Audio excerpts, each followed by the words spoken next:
tal? Buenos días.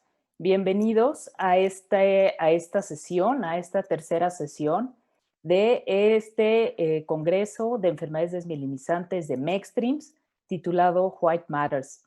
El día de hoy, bueno, primero que nada agradezco la invitación para coordinar este módulo. Y bueno, el día de hoy vamos a escuchar pláticas acerca de las diferentes herramientas con las que contamos para poder hacer tanto el diagnóstico como el diagnóstico diferencial de esclerosis múltiple y otras enfermedades desmielinizantes. Primero que nada, tengo el gusto de presentar a la doctora Sara Vargas. La doctora Sara Vargas es neuróloga internista con alta especialidad en enfermedades desmielinizantes y neuroinmunología. La doctora Vargas vive y trabaja en la República Dominicana en el Hospital Metropolitano de Santiago. La doctora Vargas nos va a hablar de los estudios paraclínicos en esclerosis múltiple. Agradecemos mucho la participación de la doctora Vargas y siempre el apoyo que ha mostrado para MECSTRIMS. Muchas gracias, doctora, y bienvenida.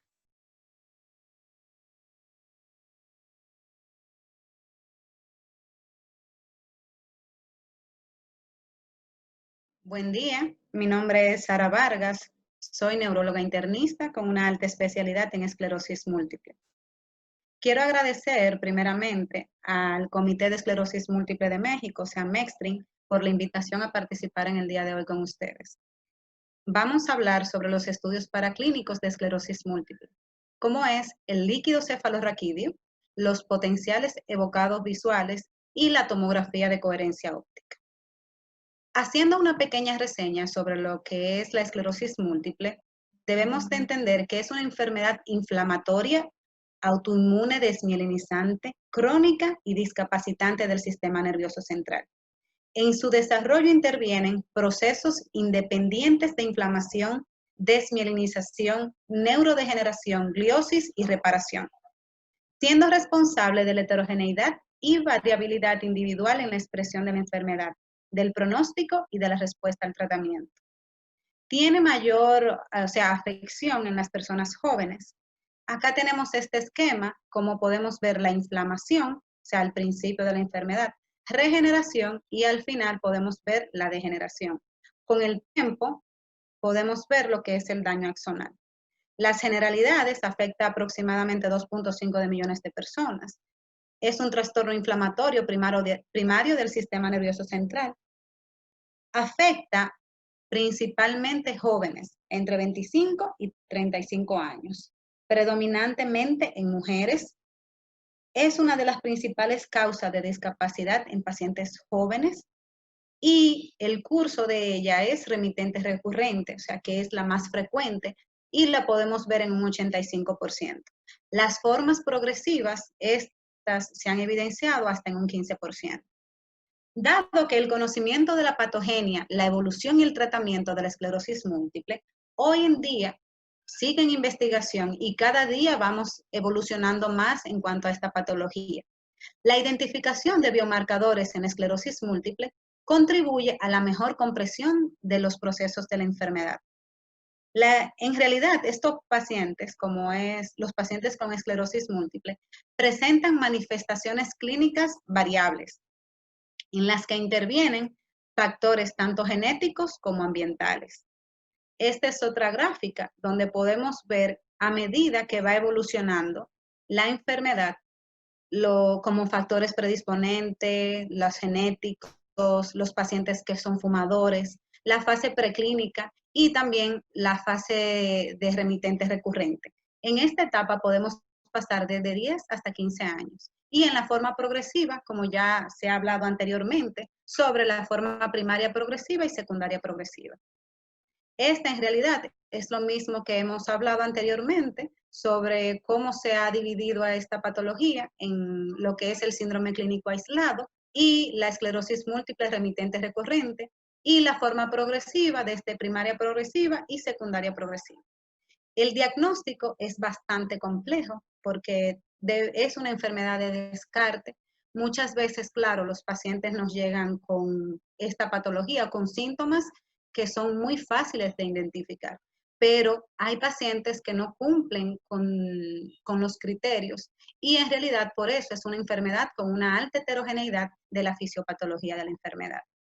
El líquido cefalorraquídeo es el análisis en realidad que nos permite evaluar los procesos inflamatorios que están circunscritos en el sistema nervioso central. Refleja cambio en el patrón inmunológico debido a la progresión de la patología, siendo fundamental en el diagnóstico y seguimiento de la esclerosis múltiple. Este examina en realidad las mediciones cuantitativas de las inmunoglobulinas, la albúmina. También podemos ver el análisis cualitativo de las inmunoglobulinas en el líquido cefalorraquídeo en comparación a la inmunoglobulina sérica. Este último se basa en la detección de las bandas oligoclonales por enfoque isoeléctrico, seguido de inmunotransferencia específica en las inmunoglobulinas. ¿En qué nos ayuda esta medición del líquido? Los criterios diagnósticos se basan principalmente en la evaluación de los hallazgos clínicos, imagenológicos, y en realidad aquí entran lo que son las bandas oligoclonales, recordando que lo principal es la clínica del paciente. Estos criterios han sido verificados en la práctica clínica, validados y actualizados progresivamente a lo largo de los años, siendo, los criterios de McDonald desde el 2005 hasta el 2017. La investigación del líquido cefalorraquídeo es indispensable en los procesos diagnósticos de esclerosis múltiple. La detección de las bandas oligoclonales de inmunoglobulina IgG volvió a ganar importancia en los criterios diagnósticos recientemente revisados de la esclerosis múltiple, la cual fueron evidenciados en el 2017. Como se puede evidenciar, los criterios de McDonald, las bandas oligoclonales volvieron nuevamente a ganar y siendo específicas para el diagnóstico de esclerosis múltiple. Las bandas oligoclonales en realidad son síntesis de inmunoglobulina IgG a nivel intratecal en el principio fisiopatológico de la esclerosis múltiple. En el 1942, Cabat descubrió un incremento de gamma-globulinas en el líquido cefalorraquídeo en pacientes con neurosífilis. Pero en el 1959, por Denise Karcher, esta en realidad evidenció que tenían también bandas oligoclonales en pacientes con panencefalitis esclerosante aguda. Este en realidad fue un hallazgo de mayor importancia en la investigación de la esclerosis múltiple y otras enfermedades inflamatorias del sistema nervioso central. En el 1960 se evidenciaron en pacientes con tripanosoniasis y neurosífilis. Y en este mismo año, Lowenthal demostró el potencial diagnóstico del líquido cefalorraquídeo en virtud a las bandas oligoclonales en la región gamma inmunoglobulina por la electroforesis de proteínas en el líquido cefalorraquídeo. La identificación de las bandas oligoclonales tipo IgG en realidad fue hasta el 1980 por Tourtellotte, quien proporcionó evidencia e invariabilidad de dichas bandas. Los resultados obtenidos no solo pusieron de manifiesto la importancia de determinar bandas oligoclonales como prueba diagnóstica, sino que también evidenciaron con claridad que el sistema inmune juega un papel determinante en la enfermedad. La detección de las bandas oligoclonales en el líquido cefalorraquídeo por electroforesis fue la primera evidencia que sugiere en realidad que los linfocitos son clonalmente expandidos en el sistema nervioso central, en tanto la esclerosis múltiple como en las infecciones del sistema nervioso central. Al analizar muestras en pacientes con esclerosis múltiple, se encontraron bandas oligoclonales en más de la mitad de los pacientes, pero estas no estaban en el suero de los pacientes. El estudio de las bandas oligoclonales suero, líquido cefalorraquídeo apoya el diagnóstico diferencial con el padecimiento de otras enfermedades. Como podemos ver, en las bandas oligoclonales la podemos encontrar desde un 85 hasta un 95% de los pacientes con esclerosis múltiple. Se han identificado diferentes tipos de bandas, desde los tipos delta hasta los tipos teta. En pacientes con un patrón delta, en bandas oligoclonales, pero sin esclerosis múltiple, tenían diversos trastornos neurológicos, como eran la CIDP, las mielitis transversas, también en las vasculitis y en las enfermedades de motoneurona. En otro grupo, las bandas teta en pacientes que padecían esclerosis múltiple, o sea, que no padecían, perdón. En estos pacientes se encontraron en demencia, encefalitis límbica, encefalomielitis, también se evidenciaron en las enfermedades de mielitis transversa idiopática y las IgG4 asociada a PAC y meningitis. Las bandas oligoclonales aumentan la confianza en el diagnóstico en los siguientes entornos. Y esta parte me gustaría que pusiéramos un poquito de atención, ya que en realidad cuando tenemos los pacientes que presentan un síndrome clínico aislado que sugiere esclerosis múltiple, que cumple con los criterios radiológicos de diseminación en espacio, pero no en el tiempo. Aquí las bandas oligoclonales son bastante importantes para ayudarnos a hacer el diagnóstico de estos pacientes. Para pacientes con un síndrome clínico aislado, con hallazgo de resonancia magnética, que no cumplen con los criterios de McDonald's para diseminación en espacio, o sea, que no hay muchas lesiones o hay muy pocas lesiones o ninguna en la resonancia, ya que la evaluación del líquido cefalorraquídeo para detectar lo que son las bandas oligoclonales pueden ayudar a refinar en realidad lo que es el diagnóstico de la esclerosis múltiple. En esos pacientes que tienen una presentación totalmente distinta, pero que cuando tú evalúas al paciente, tú te das cuenta que tiene un curso progresivo de la enfermedad, cuando las características clínicas por imagen o de laboratorio son totalmente atípicas, también en estos pacientes nos ayudan mucho lo que son las bandas oligoclonales. Y en las poblaciones menos comunes, como son en los niños y en los adultos mayores. Las bandas oligoclonales se encuentran hasta en un 95% de los pacientes con esclerosis múltiple clínicamente definida y se pueden evidenciar hasta un 8% en pacientes que no tienen esclerosis múltiple. Pero por eso la clínica y la imagen es bastante importante, ya que nos ayudan a diferenciar y nos ayudan a ir haciendo diagnósticos diferenciales de acuerdo a esta patología. La mayoría de los resultados de infecciones, en realidad, crónicas del sistema nervioso central, en síndromes virales y también en las neuropatías. En muchos de estos casos, las bandas oligoclonales también se reflejan en el análisis en el suero. O sea, lo que nos ayuda a diferenciar cuando están en el sistema nervioso central y en el suero, siendo las del suero que nos ayudan a diferenciar un poco más sobre las infecciones crónicas y infecciones virales. En este estudio, que fue publicado en el 2018, se llevó a cabo desde el 1995 hasta enero 2016, donde en realidad participaron 1.214 pacientes, se excluyeron 71 por haber presentado un ataque desmielinizante. El seguimiento se realizó de 3 a 6 meses, la evaluación de la recaída y de la discapacidad según la escala de discapacidad. Las bandas oligoclonales se determinaron en el líquido cefalorraquídeo y en el suero, dentro de los primeros 3 meses. Como podemos ver, la categoría, o sea, entraron en un principio 1.214.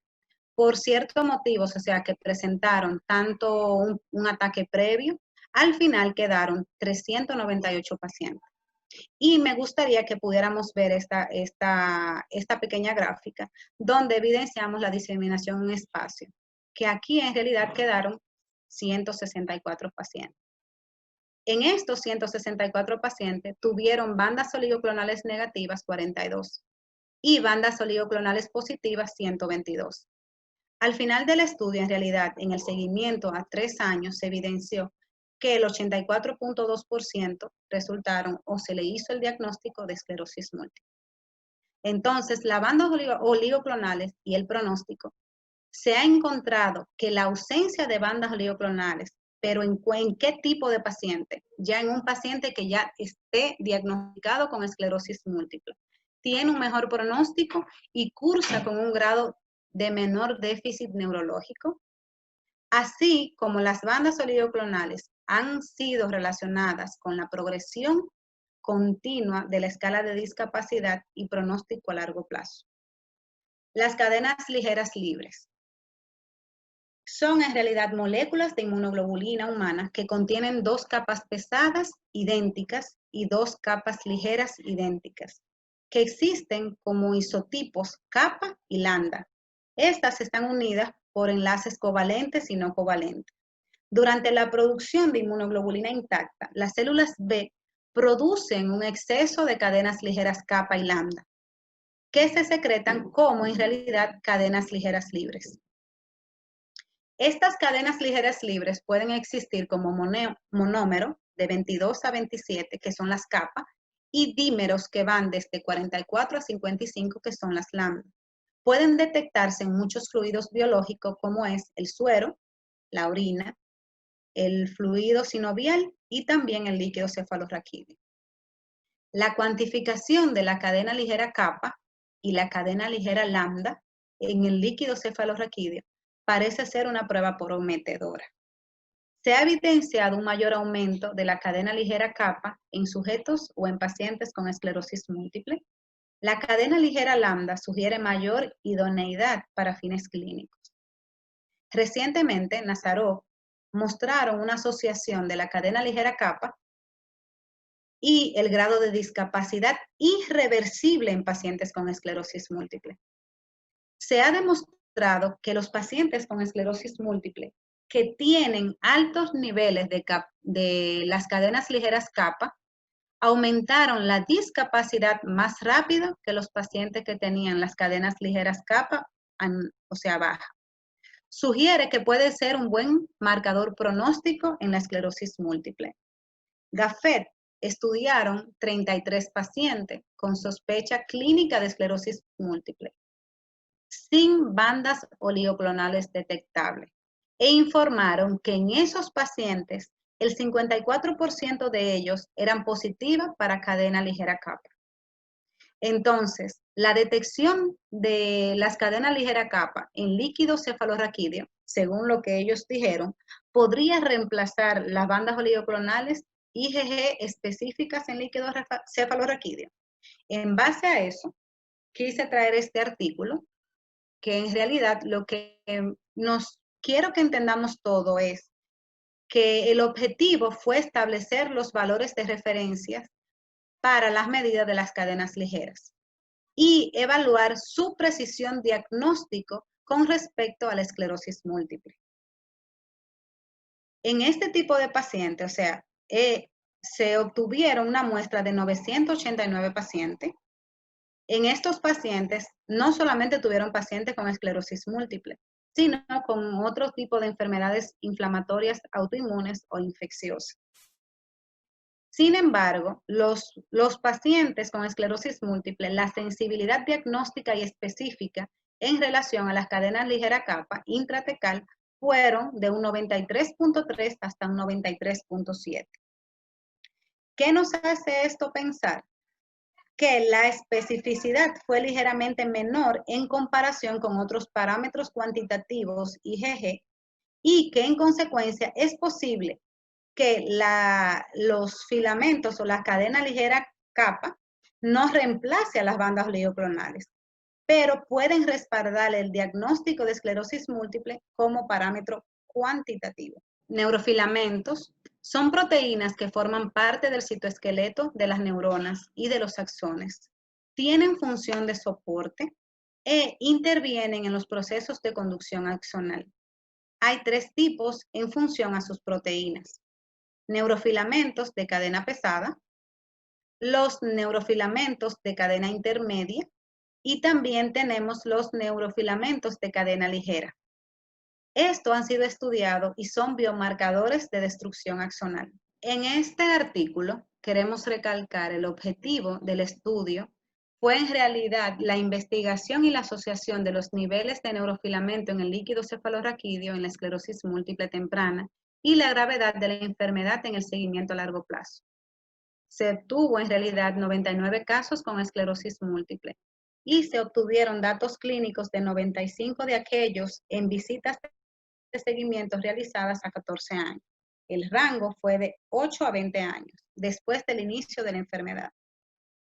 Como podemos ver, los niveles de neurofilamento mayor de 386 aumentaron 5 veces el riesgo de esclerosis múltiple grave. Los niveles elevados del neurofilamento en el líquido cefalorraquídeo se asociaron con un peor pronóstico. Estos datos sugieren que los neurofilamentos podrían usarse como un marcador pronóstico de la esclerosis múltiple recurrente remitente temprana. En este otro artículo que fue publicado en el 2019, los neurofilamentos también se consideran un marcador pronóstico de peor resultado porque se ha visto que también tienen, o sea, como miden también el grado de atrofia cerebral y la progresión de la discapacidad. Sus niveles en suero y líquido cefalorraquídeo disminuyen con la terapia modificadora de la enfermedad. Parece ser un buen marcador sustituto para medir la respuesta al tratamiento. La quitinasa 3 es una glicoproteína secretada por la glía activada en el sistema nervioso central.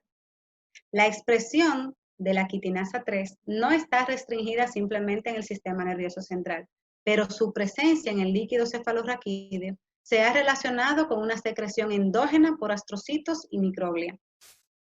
Su aumento se ha relacionado con la conversión del síndrome clínico aislado a esclerosis múltiple, a enfermedad avanzada o progresiva, con deterioro cognitivo y una mayor discapacidad. Al igual que los neurofilamentos, los niveles de quitinasa 3 respondieron a los tratamientos modificadores de la enfermedad en la esclerosis múltiple recidivante. En este estudio, que en realidad el objetivo fue investigar los perfiles del líquido cefalorraquídeo sobre los neurofilamentos y la quitinasa 3 en los pacientes con esclerosis múltiple, ellos querían ver el pronóstico y las medidas individuales y combinadas. Se midieron los niveles de los neurofilamentos y de la quitinasa 3 transversal de 157 pacientes. En esto tenían esclerosis múltiple RR, o sea, remitente recidivante, 99 pacientes, 35 de secundaria progresiva y 23 de primaria progresiva. Como podemos ver, los niveles en líquido cefalorraquídeo de los neurofilamentos y de la quitinasa 3 fueron más altos en pacientes con esclerosis múltiple en comparación con los controles. En pacientes con esclerosis múltiple recurrente remitente y pacientes con esclerosis múltiple secundariamente progresiva, los niveles elevados de los neurofilamentos se asociaron con mayor recaída clínica y lesiones en la resonancia, mientras que los niveles elevados de la quitinasa 3 fueron característicos de la enfermedad progresiva. Lo que nos hace pensar en realidad que cuando tú valoras a los pacientes y le mides tanto los neurofilamentos como la quitinasa 3, esto nos ayudan y sirven como biomarcadores de la actividad y progresión de la enfermedad. La fetuina A es una glicoproteína alfa 2, es una que en realidad esta glicoproteína está determinada por análisis proteómico en el líquido cefalorraquídeo. Se ha asociado con el riesgo de conversión de CIS a esclerosis múltiple clínicamente definida. Esta glicoproteína se eleva en el líquido cefalorraquídeo en pacientes con esclerosis múltiple secundaria progresiva. Así, en pacientes con esclerosis múltiple RR que esté activa. Esto sugiere que es un marcador de actividad de la enfermedad, así también como de respuesta al tratamiento.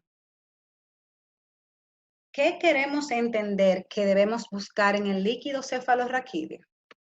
Que cada día se buscan biomarcadores incluidos y que estén presentes en el líquido cefalorraquídeo, que puedan predecir y evaluar el curso, así también como el tratamiento de los pacientes con esclerosis múltiple.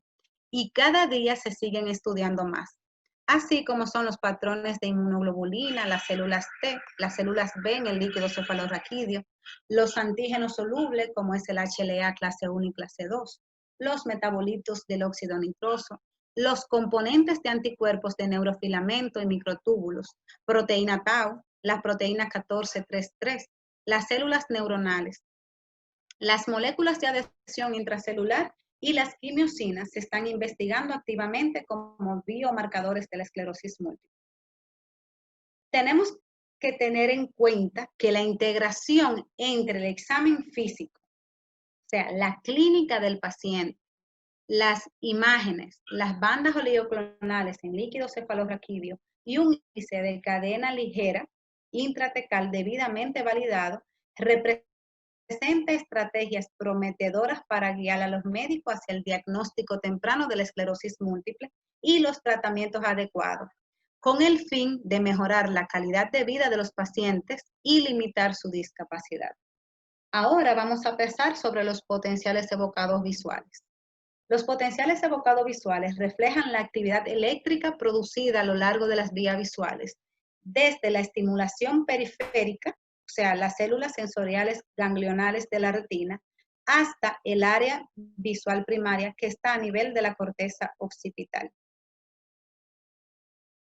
Han cobrado importancia en las afecciones de la vía visual y se utilizan en realidad para valorar afecciones del nervio óptico hasta la corteza cerebral. Esto en realidad estimulan lo que son, o sea, o pueden ser, mejor dicho, patrones reverso y estimulación flash. Este estudio dura aproximadamente de 30 minutos a 1 hora. Un patrón reverso es, en realidad, van a usar una cuadrícula en forma de tablero de ajedrez que va a estar representado por un monitor, que va a permitir modificar el tamaño de los cuadrados, los sectores de la pantalla, la velocidad de reversión de los cuadrados. La estimulación flash debe de contar con destellos de luz que permita controlar la intensidad, la duración y la frecuencia del estímulo. La respuesta eléctrica es restringida en realidad aplicando electrodos sobre el cuero cabelludo. Los estímulos consisten en la visualización consecutiva de un tablero de ajedrez y de cuadros que van a ser blancos y negros, que están mostrados en realidad alternativamente en un monitor de televisión. Los potenciales evocados visuales se utilizan para confirmar presencia de patología visual o para detectar afectación asintomática subclínica de la vía visual. La presencia de un aumento de la latencia se ha considerado como un signo de enfermedad desmielinizante. El P100, como podemos ver en esta gráfica, traduce la respuesta de la corteza visual luego de un influjo proveniente de la porción central de la retina. El P100 es la primera positividad que ocurre en latencia alrededor a los 100 milisegundos. Es la más constante y útil en el estudio clínico. Se genera, al parecer, en el área estriada y de la corteza preestriada en los lóbulos occipitales. Su latencia varía desde 89 hasta 114 milisegundos. Los potenciales evocados también pueden ayudar a definir el sitio anatómico de la lesión en tractos que no se visualizan fácilmente mediante imágenes. Por ejemplo, como son los nervios ópticos y las columnas dorsales. Estos son en realidad potenciales evocados visual que van a estar normal, donde vemos que la onda se mantiene entre 84 y se mantiene entre 114. Miren aquí en 96.1. Pero sin embargo, en esta gráfica podemos ver que la onda P se mantiene, o sea, hay un aumento de la onda P hasta 140 milisegundos. Como podemos ver en esta otra gráfica, esta onda P aumenta hasta 137 milisegundos. Entonces, siendo estos potenciales evocados visuales que dan un aumento en la sensibilidad para el diagnóstico y seguimiento de los pacientes con esclerosis múltiple desde un 50 hasta un 90%. Las indicaciones de los potenciales evocados visuales: neuritis óptica retrovulval, lesiones retinianas, lesiones del nervio óptico, lesiones isquémicas del nervio óptico, lesiones del quiasma y lesiones occipitales. Tenemos el electroretinograma, es el registro de la variación de potencial a nivel de la retina, luego de una estimulación luminosa. En la respuesta a esta, en realidad tenemos los P50, que son los receptores retinianos, y las N95, que corresponden a la activación de las células ganglionares de la retina. En este estudio, en realidad, la sensibilidad general de la esclerosis múltiple se ha informado hasta en un 85%, con diferencias según la duración y el curso de la enfermedad. 90% en pacientes con esclerosis múltiple progresiva y de un 25 hasta un 50% en los pacientes con síndrome clínico aislado, independientemente de los signos y síntomas neurológicos. El valor pronóstico de los potenciales evocados visuales se puede evaluar de tres formas. Prediciendo, en realidad predicen el grado del daño del nervio óptico y por tanto los resultados a largo plazo de la vía visual. Pueden predecir el riesgo de desarrollar esclerosis múltiple en pacientes con CIS y predecir en realidad la discapacidad futura en pacientes que ya tienen un diagnóstico de esclerosis múltiple. Ahora vamos a hablar un poco sobre la tomografía de coherencia óptica. Esta es una técnica de exploración oftalmológica que proporciona imágenes de secciones en vivo de los tejidos oculares debido a que la luz puede entrar fácilmente por el ojo. Ha pasado de ser una herramienta de laboratorio y de investigación a establecerse como un instrumento principal para la detección de diversas patologías. Este aparato detecta y mide cambios en la morfología de la retina, volumen y grosor de la capa de la retina, entre las que se destaca la capa de fibras nerviosas retinianas, como podemos ver en esta gráfica. Parámetros de la cabeza del nervio óptico y volumen macular que está relacionada con la pérdida axonal. La tomografía de coherencia óptica es una herramienta de imágenes 3D segura y aparte no es invasiva, que se utiliza, o sea, una luz infrarroja cercana y de baja coherencia para generar imágenes transversales de la retina, que pueden usarse para cuantificar la atrofia axonal y neuronal. Los escaneos volumétricos tridimensionales pueden formarse a partir de múltiples imágenes en secciones transversales de la retina y con los dispositivos contemporáneos, la OCT de dominio espectral es más producible que los que se usaban anteriormente. Numerosos estudios han demostrado un adelgazamiento en la capa de fibras nerviosas de la retina peripapilares y además han evidenciado disminución del volumen macular total en los pacientes con esclerosis múltiple. Este adelgazamiento es más prominente en los pacientes con historia de neuritis óptica. También se observa en aquellos pacientes sin episodio previo. Durante la última década, la OCT se ha convertido en un método interesante y altamente sensible para la obtención de imágenes de la neurodegeneración en la esclerosis múltiple. La retina es el único lugar donde una capa de tejido formada por axones se puede obtener imágenes directamente. El grosor de la capa de las fibras nerviosas de la retina se reduce en la mayoría de los pacientes con neuritis óptica en un 85%. La desmielinización del nervio óptico o de los tractos ópticos conducen a degeneración retrógrada de los axones de la capa de fibras nerviosas retinianas amielínicas. Y la pérdida en relación de esta capa se hace evidente a los 3 meses después de una neuritis óptica. Como podemos ver, el blanco en esta pequeña gráfica se ve que está por encima del percentil 95.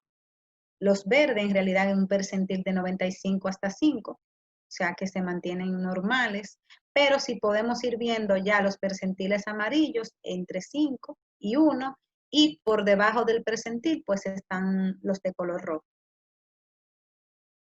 La función visual se ve afectada en la mayoría de los pacientes con esclerosis múltiple de larga duración y la pérdida de la visión es el segundo déficit más importante que causa una reducción de la calidad de vida. Tenemos que entender que es una patología en pacientes jóvenes y por ende, mientras más rápido se haga el diagnóstico, más rápido le empecemos tratamiento, menor discapacidad va a tener el paciente. Y por eso la visión es tan importante porque es la que nos permite permanecer y ayudar y seguir con nuestra vida normal. Dado que la pérdida axonal, a diferencia de la desmielinización, no es reversible y por ende es una causa importante de discapacidad sostenida, se necesita una herramienta validada para el seguimiento de la pérdida axonal. La tomografía de coherencia óptica permite establecer el grosor de la capa de fibras nerviosas, el cual determinará el pronóstico visual del paciente, la calidad de vida y la progresión de su enfermedad. En este estudio, que en realidad que nos permite ver en los pacientes con neuritis óptica desmielinizante, se reclutaron pacientes mayores de 18 años y se dividieron en 3 grupos. Pacientes que tuvieran diagnóstico por historia clínica de esclerosis múltiple o neuromielitis óptica, independientemente del tiempo de evolución. Pacientes sin neuritis óptica activa, pero que ya tenían un diagnóstico, y sujetos sanos. Se recolectaron 35 posibles candidatos para el estudio. El espesor medio de la capa de fibra nerviosa en los pacientes con esclerosis múltiple es aproximadamente 92, o sea que vendríamos por acá, siendo en realidad en pacientes sanos hasta 105.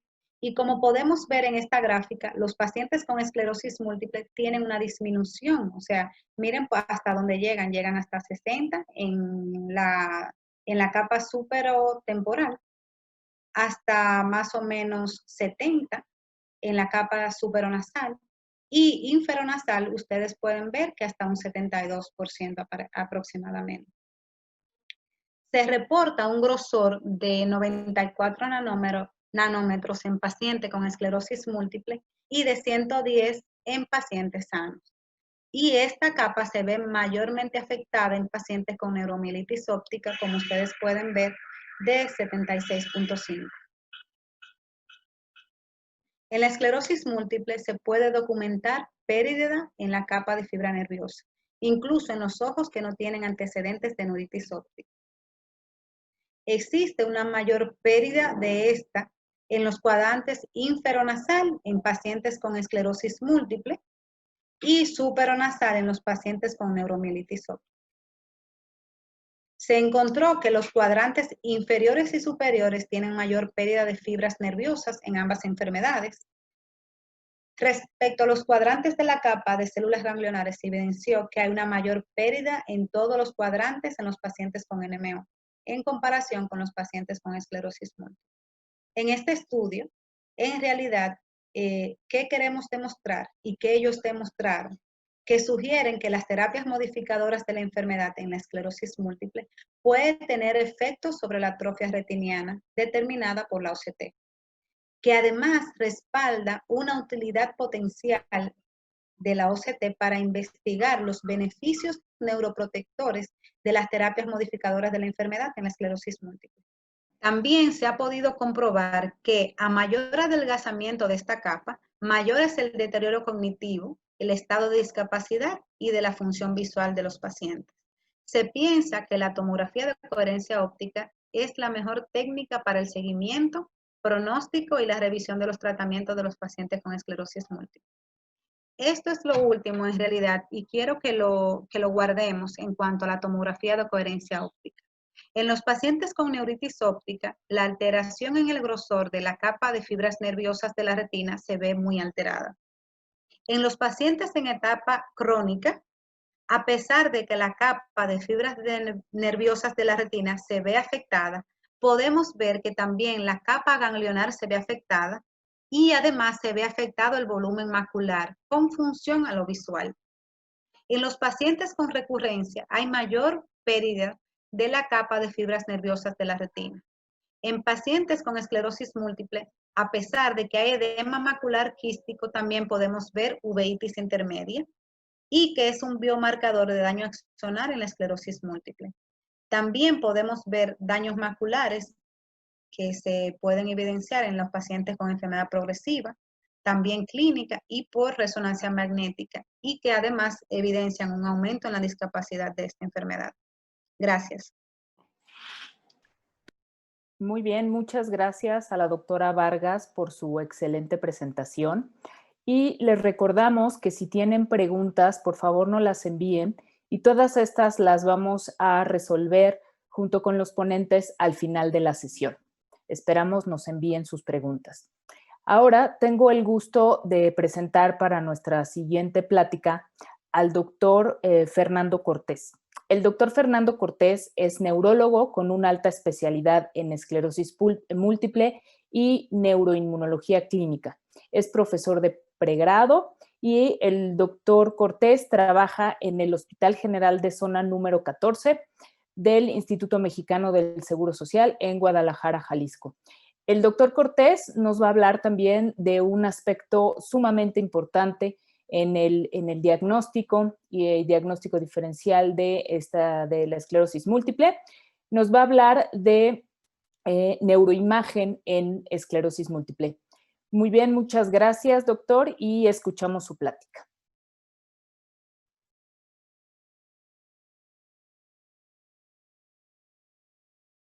Buenos días a todos. Soy el doctor Fernando Cortés, neurólogo especialista en esclerosis múltiple en Guadalajara. Es para mí tanto un placer como un honor poder participar nuevamente en las valiosas actividades de educación médica continua organizadas por Mextreams para todos ustedes, así como agradezco a la mesa directiva por invitarme y por la oportunidad de presentarles un tema vital en el diagnóstico y en el seguimiento de la esclerosis múltiple y que encuentro personalmente muy apasionante. No tengo conflictos de interés relevantes a esta plática. Quiero iniciar comentando que algunos de los datos y recomendaciones de adquisición de imagen mencionados en esta charla forman parte de los esfuerzos de varias agrupaciones de estudio de imagen en esclerosis múltiple, como MAGNIMS, el Consorcio de Centros de Esclerosis Múltiple y la Imagen en Esclerosis Múltiple de Norteamérica, que están próximos a publicar las guías de 2020 y que se enfocan en la estandarización de un protocolo de resonancia magnética global con el objetivo de permitir medidas más comparables, una evaluación más rápida de imágenes y permitir el desarrollo e implementación de herramientas automatizadas de análisis de imagen de lesiones y volumen cerebral. Esperamos que próximamente nuestro país pueda sumarse a estos esfuerzos.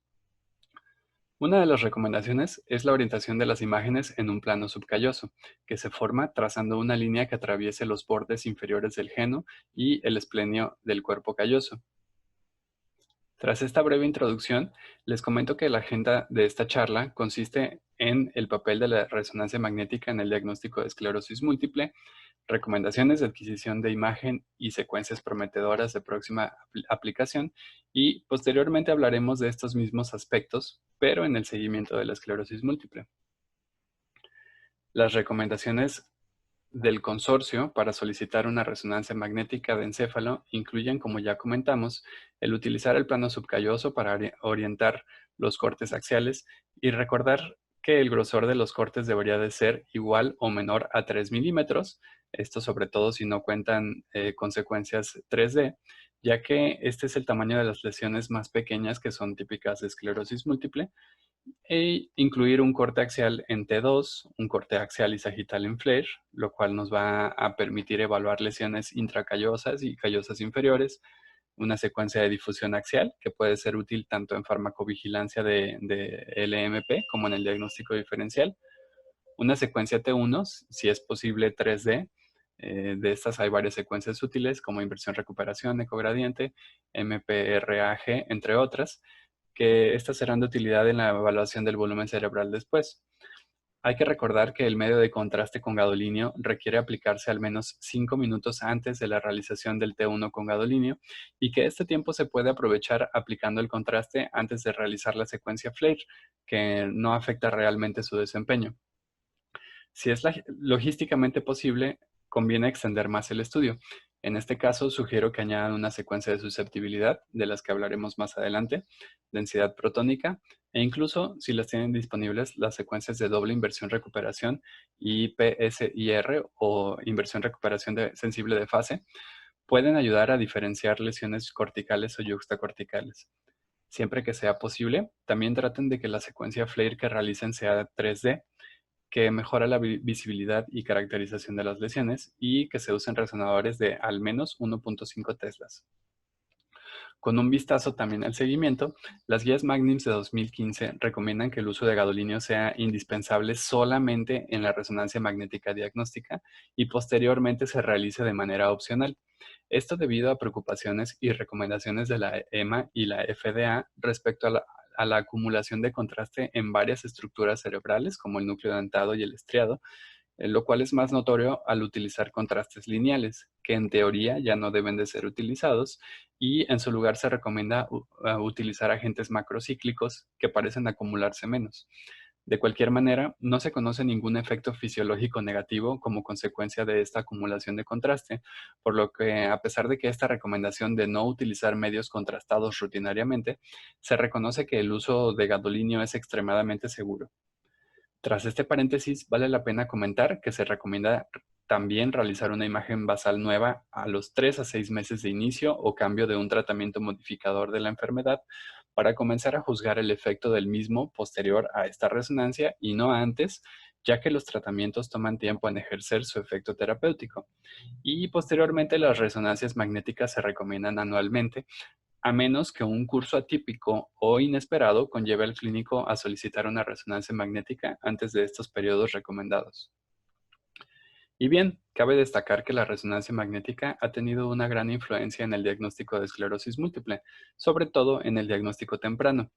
Así que en el año 2016, Magnims elaboró una propuesta de criterios diagnósticos para esclerosis múltiple, en donde sugirieron adoptar como criterio de diseminación en espacio a la presencia de 3 o más lesiones periventriculares en lugar de 1, tratando de mejorar la especificidad de sus criterios, añadir al nervio óptico como localización típica de esclerosis múltiple, integrar el concepto de lesiones no solo yuxtacorticales, sino también corticales en una sola localización y permitir que las lesiones activas pudieran utilizarse en el conteo de lesiones.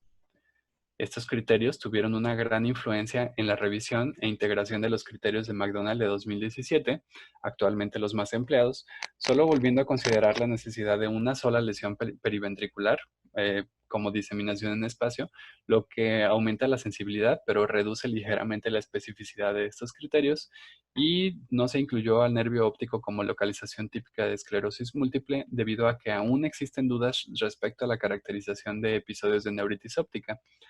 Se hace mención de que, aunque reducir el número necesario de lesiones periventriculares mejora la sensibilidad, es importante que el clínico que aplica los criterios tenga en mente dos cuestiones fundamentales. Por una parte, se requiere que el evaluador tenga conocimiento básico de las lesiones típicas de esclerosis múltiple y segundo, que los criterios de McDonald están diseñados para determinar la probabilidad de que un individuo con un episodio desmielinizante tenga esclerosis múltiple y para ello debe primero tener una probabilidad pretest alta de tener esta enfermedad y en realidad no están diseñados para diferenciar a la esclerosis múltiple de otras enfermedades que afectan a la sustancia blanca. En este tenor, observaremos que las lesiones que podemos apreciar en resonancia magnética corresponden con la fisiopatología de la esclerosis múltiple y por tanto podremos apreciarlas en las localizaciones que la misma afecta, incluyendo a las lesiones periventriculares, corticales o subcorticales, periventriculares, subpiales, infratentoriales, medulares y en nervio óptico, la mayoría de las cuales podemos observar en secuencias convencionales en resonancia magnética, quizá con excepción de algunas lesiones corticales que son demasiado pequeñas y que requieren todavía una resolución de imagen que no está disponible en la clínica cotidiana. Como ejemplo, quiero presentarles estas imágenes hiperintensas en secuencia FLAIR de localización subcortical. Si uno es minucioso con su visualización, podremos notar que realmente no se aprecian lesiones típicas de esclerosis múltiple, ya que aunque parecen apreciarse lesiones periventriculares, estas no son perpendiculares a los ventrículos y que las lesiones próximas a la corteza cerebral respetan las fibras sub-U, constituyéndose más como lesiones subcorticales que yuxtacorticales. El juicio de estas lesiones como típicas de esclerosis múltiple por un ojo inexperto es una de las causas principales de diagnóstico erróneo de esclerosis múltiple. En este tenor, es importante hacer mención de que las anormalidades en materia blanca no son específicas de ninguna patología y que éstas pueden en muchos casos ser hallazgos incidentales, que pueden ser realmente considerarse como normales, también pueden verse frecuentemente en pacientes con migraña y también pueden ser consecuencia de una gran variedad de enfermedades, incluyendo alteraciones vasculares, vasculíticas, inflamatorias, infecciosas e incluso neoplásicas, entre otras. La mejor manera de reducir el riesgo de error en este sentido es la visualización minuciosa de lesiones y caracterizar su topografía. En este ejemplo podemos ver una lesión intracortical que podemos apreciar tanto en una secuencia FLAIR como en una secuencia de doble inversión-recuperación. Cuando sea posible, por tanto, algunas secuencias especiales pueden ayudar a corroborar lesiones y confirmar su localización. En esta imagen, a su vez, podremos observar una lesión yuxtacortical, que parece abrazar el trayecto de la corteza que inflama y que se visualiza en este caso mejor en FLAIR que en doble inversión recuperación. Estos dos tipos de lesiones se consideran una sola localización, tanto el cortical como el yuxtacortical, y es una de las más específicas de esclerosis múltiple. Esta inclusión no solo de lesiones yuxtacorticales, sino ahora lesiones corticales, ha cambiado el concepto previo de afectación exclusiva de materia blanca en esclerosis múltiple y nos permite una evaluación en vivo con la resonancia magnética. A su vez, cabe hacer mención que las lesiones corticales se dividen en yuxtacorticales, intracorticales y subpiales. Las últimas dos no se estudian por separado radiológicamente porque la resolución necesaria para su evaluación aún no está disponible en magnetos de uso clínico o raramente podemos verlas con este tipo de campos. También es importante que seamos capaces de reconocer las lesiones más previamente conocidas e identificadas, como las lesiones periventriculares, que afectan sobre todo el borde inferior del cuerpo calloso, lesiones que captan contraste en distintos patrones, más comúnmente en anillo o en anillo incompleto, lesiones en el tallo cerebral y en pedúnculo cerebeloso, y lesiones medulares que suelen ser de segmento corto y que en los cortes transversales suelen ser más posteriores o dorsolaterales. Aquí tenemos otros ejemplos de la morfología típica de cada una de las lesiones, ¿no? Estas lesiones periventriculares perpendiculares a los ventrículos con una forma ovoidea y radiales. Como comentábamos, lesiones medulares pequeñas, segmento corto, sobre todo posteriores. También estos otros patrones de captación de contraste en anillo incompleto en este caso, lesiones infratentoriales en pedúnculo cerebeloso o en cerebelo, y bueno, en este aspecto sagital, también la misma imagen que vemos aquí en médula. Brevemente, también quiero mencionar algunos avances que aún no se integran a la práctica clínica cotidiana, pero que esperamos que nos sean de ayuda próximamente en el diagnóstico de esta enfermedad, como lo es la identificación de lesiones con el signo de la vena central, que desde hace algunos años se han asociado fuertemente con esclerosis múltiple y que son poco frecuentes en otras patologías distintas como lupus, migraña, sarcoidosis, NMO, SUSAC, entre otras. En el presente estudio de Maggi y colaboradores, sugieren que un corte de una proporción de lesiones con signo de la vena central de 41% o mayor se asocian hasta con un 97% de precisión e iguales muy altos valores predictivos. Más recientemente, en un estudio de 606 participantes, se analizaron más de 4.000 lesiones en resonancia magnética, incluyendo a pacientes con esclerosis múltiple y síndrome clínico aislado, y también a otras patologías no esclerosis múltiple frecuentes, y en donde se encontró que las lesiones con signo de la vena central es mucho más común en esclerosis múltiple que en otras patologías.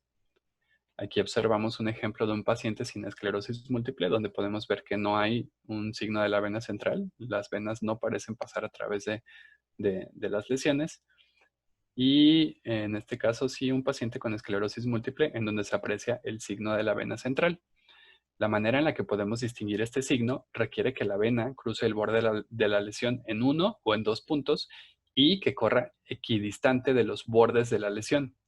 Y en el caso de lesiones ovoideas, debe de seguir el eje mayor de la lesión. En este mismo estudio, se investigó el efecto de evaluar la proporción de lesiones con signo de la vena central lo cual no es muy práctico porque consume mucho tiempo debido a que hay que analizar todas las lesiones presentes y también por número de lesiones con signo de la vena central identificadas, lo cual quizá esto podría ser más rápido porque no hay que evaluar todas las lesiones. En todo caso, la presencia de una proporción mayor a 35% de lesiones con signo de la vena central o 3 o más lesiones con signo de la vena central es altamente indicativa de esclerosis múltiple. Otra fascinante aplicación potencial de las secuencias de susceptibilidad magnética comenzó a estudiarse en 2013, cuando Meta y colaboradores describen la presencia de hierro en lesiones de esclerosis múltiple y que este hierro se encuentra dentro de la microglía y macrófagos en el anillo de lesiones crónico-activas desmielinizantes, un fenómeno que también había sido descrito en estudios neuropatológicos, pero en esta ocasión demuestran que estos anillos son visibles en imagen de fase a 7 teslas y que este hallazgo podría permitir visualizar la actividad inflamatoria crónica in vivo. Dado que la imagen de 7 teslas es sumamente interesante, pero también es inaccesible en la práctica clínica, en 2018 se demuestra que estos anillos paramagnéticos también pueden visualizarse en magnetos de 3 teslas y más recientemente Clarke y colaboradores exploraron 115 pacientes con síndrome clínico aislado y 35 con patologías mimetizadoras de esclerosis múltiple y exploran la presencia tanto de lesiones con signo de la vena central como de lesiones con anillo de hierro y describen nuevamente que el signo de la vena central es más común en esclerosis múltiple y sorprendentemente que los pacientes con otras patologías no tuvieron ningún anillo de hierro. Asimismo, con un punto de corte de 3 o más lesiones con signo de la vena central o 1 o más anillos de hierro, presentan una sensibilidad de 70% y una especificidad de 86%, lo cual, si lo combinamos con la diseminación en el espacio, superarían a la combinación de diseminación en espacio más bandas oligoclonales, que actualmente se usa en los criterios diagnósticos de McDonald de 2017, por lo que probablemente este signo de la vena central próximamente se integra a las siguientes revisiones del diagnóstico. Asimismo, cuando solicitan una resonancia magnética de médula espinal, se recomienda la realización de al menos 2 secuencias sagitales en T2, por ejemplo, una secuencia T2 y una secuencia STIR para constatar la presencia de lesiones. También se puede usar un T1 con inversión recuperación sensible de fase. Todas ellas, de preferencia, no deben de tener más de 3 milímetros entre cortes y también conviene añadir una secuencia axial a través de las lesiones, lo cual va a mejorar la certeza diagnóstica y estas deberían de tener no más de 5 milímetros entre cortes. Cuando sea posible, conviene añadir secuencias T1 sagital simple y con contraste axial y sagital. Si se requiere contraste, se recomienda realizarla inmediatamente después de la resonancia magnética de encéfalo contrastada. Cabe mencionar que no existe evidencia de que un magneto de 3 teslas permita aumentar la detección de lesiones, por lo que en este caso los magnetos de 1.5 teslas funcionan bien. Y bueno, como recomendaciones prácticas, lo mejor es escanear toda la médula espinal, pero si esto es logísticamente complicado, se recomienda tratar de escanear la mitad superior, lo cual incluye los segmentos desde C1 hasta T5, ya que rara vez existen lesiones exclusivamente debajo de este nivel.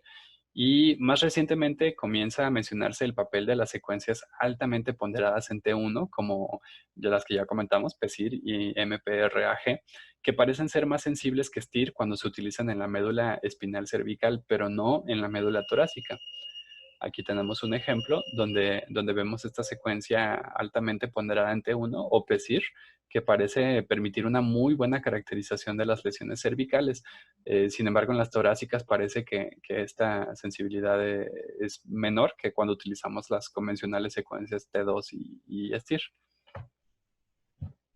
Por último, quiero hacer mención de que la resonancia magnética no es solo útil para diagnosticar esclerosis múltiple, sino también para establecer cuestiones pronósticas, como lo es que a más presencia de lesiones, es más probable que pacientes que tienen un síndrome clínico aislado se conviertan a una esclerosis múltiple clínicamente definida, y que la imagen también nos ayuda a evaluar la actividad de la enfermedad y seleccionar un tratamiento modificador de la enfermedad apropiada para cada paciente. Las lesiones en médula espinal no son la excepción, y algunos estudios, como el de Sombeke y colaboradores en 2013, nos muestran que en pacientes con un síndrome clínico aislado, con síntomas medulares que demuestran lesiones medulares en resonancia magnética, tienen un riesgo de conversión a esclerosis múltiple clínicamente definida bastante mayor que los que no las tienen. Y este riesgo pacientes que tienen otros sugestivos de lesión medular asociada, es decir, en aquellos que tienen lesiones asintomáticas. En este caso, el OR llega hasta 14.4 de conversión a esclerosis múltiple clínicamente definida. Por último, cabe mencionar que las lesiones medulares en resonancia magnética son útiles para la determinación pronóstica en esclerosis múltiple temprana, para la predicción de esclerosis múltiple y discapacidad en pacientes con síndrome clínico aislado, para el desarrollo de esclerosis múltiple en pacientes con síndrome radiológico aislado y que la detección de lesiones asintomáticas al diagnóstico tienen un papel en estos apartados. Y bueno, ahora sí, pasando al seguimiento y al monitoreo. Históricamente, el primer componente de la enfermedad que se tomó en cuenta para definir la efectividad de los tratamientos modificadores de la enfermedad, naturalmente fue la frecuencia en que un paciente presentaba recaídas o la tasa de recaídas anual. Con el tiempo, cada vez más estudios sugieren que el impacto de los tratamientos disponibles es mayor en las etapas, es mayor en las etapas tempranas de la enfermedad, cuando predomina el componente inflamatorio de la misma, y que si no aprovechamos una ventana terapéutica, es posible que nuestra intervención en las etapas más avanzadas de la enfermedad sean pobres o nulas. Algunos estudios han concluido que la cantidad de recaídas en el curso temprano de la enfermedad predice la discapacidad y que una vez que el paciente alcanza un EDSS de aproximadamente 4 y que se aproxima hacia una fase progresiva, la intervención que realicemos tendrá poco impacto en la modificación de la enfermedad. De manera paralela, hemos visto demostrado lo que por sentido común parece lógico, como es que el efecto de un tratamiento sobre las recaídas de la enfermedad puede predecirse mediante su efecto en las lesiones identificadas en resonancia magnética y que no solo las lesiones, sino también que el volumen cerebral son factores que independientemente predicen la acumulación de la discapacidad y que en conjunto parecen predecirlo aún mejor. Esta predicción se ha visto reflejada en múltiples estudios en donde pacientes con esclerosis múltiple temprana que presentan una mayor cantidad de lesiones en resonancia magnética tienen mayor riesgo de acumular discapacidad. Con esto en mente, parece evidente que nuestra actitud como clínicos preocupados por mantener la integridad estructural del cerebro de nuestros pacientes sea el de preferir evitar cualquier evidencia de actividad de la enfermedad. Es de aquí de donde surge el concepto de NEDA o no hay evidencia de actividad de la enfermedad y en donde nuestro tratamiento trata de enfocarse en prevenir la evidencia de actividad de la enfermedad en los componentes que podemos evaluar, iniciando por las recaídas, evitar acumulación de discapacidad, evitar lesiones nuevas en resonancia magnética y últimamente tratando de integrarse, evitar la pérdida de volumen cerebral o atrofia cerebral. Y a pesar de que este concepto NEDA es evidentemente el ideal en el objetivo de parar la enfermedad, los resultados de ensayos clínicos son desalentadores respecto a la factibilidad de que podamos alcanzar esta no evidencia de actividad de la enfermedad, ya que ni siquiera los tratamientos modificadores de enfermedad más potentes con los que contamos alcanzan siquiera el 50% de pacientes con NEDA en unos periodos de seguimiento tan cortos como 2 años, y pues a seguimientos mayores pues incluso menos. Es por ello que surge el concepto de actividad, de mínima actividad de la enfermedad, o la búsqueda de un umbral de actividad a tolerar, tomando en cuenta que el paciente presente una acumulación de discapacidad clínicamente poco relevante o la menor posible, y que nos permita tomar decisiones en torno a la definición de falla a un tratamiento y necesidad de cambio. En este proceso se han desarrollado múltiples escalas que intentan predecir respuesta a tratamientos, históricamente en su mayoría desarrollados con el seguimiento clínico de pacientes en tratamiento con interferón y que siempre han demostrado que la resonancia magnética tiene un fuerte papel en estas predicciones.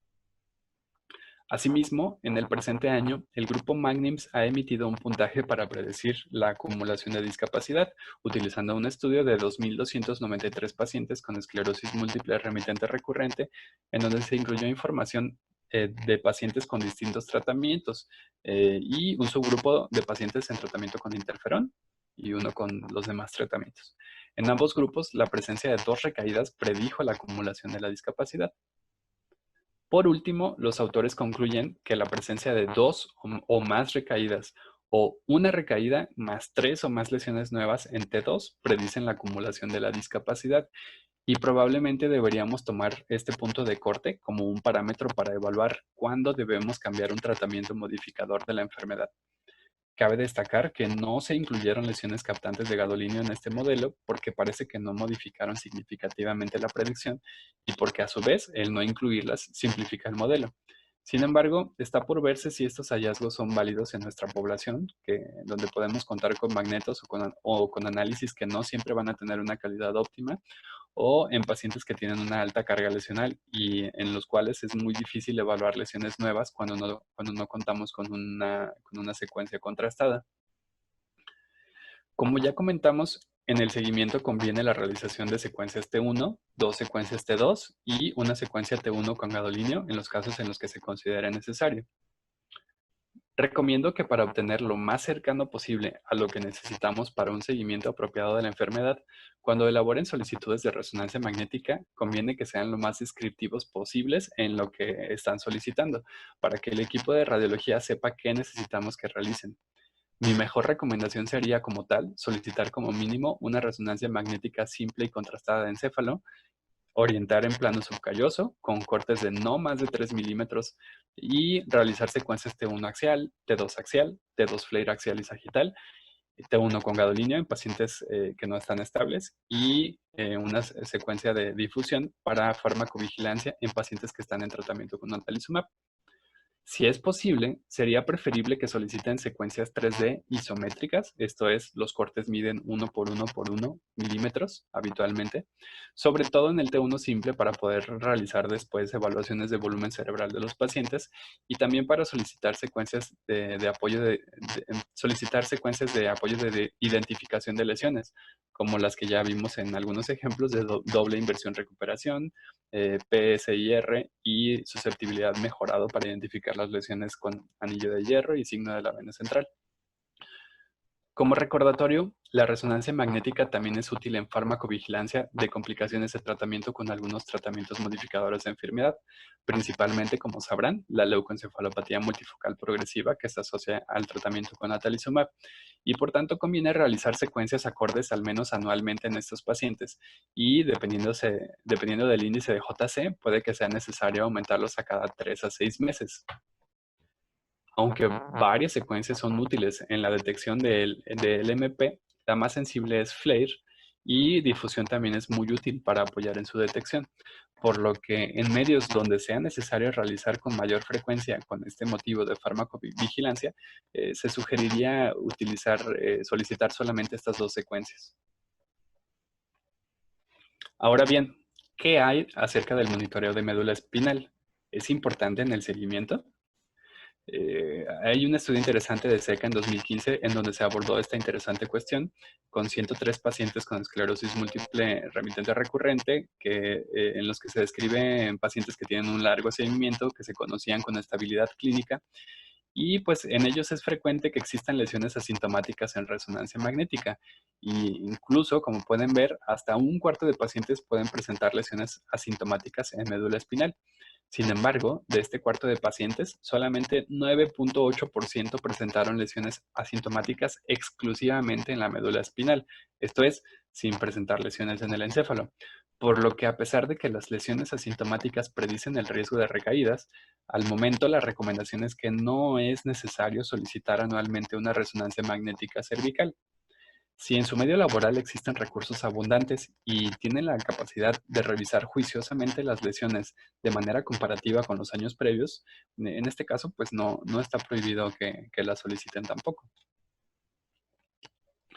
Quiero nuevamente hacer mención de la importancia de solicitar los estudios con un protocolo bien definido e incluso tratar de realizarlos en los mismos equipos, debido a que la inconsistencia en la adquisición puede hacer muy difícil la evaluación e identificación de lesiones nuevas, y esto pues le resta algo de valor a la realización del estudio.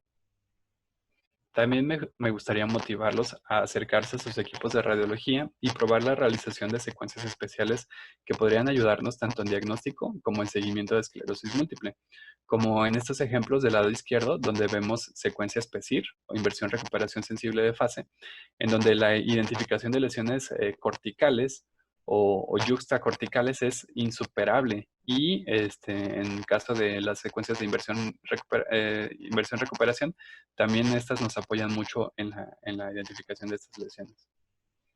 en estos otros ejemplos, igualmente, ¿no? Vemos en las lesiones PESIR que las lesiones se ven muy definidas. Por ejemplo, esta lesión yuxtacortical, podemos notarla muy, muy bonita, muy parecido a esta secuencia de inversión-recuperación.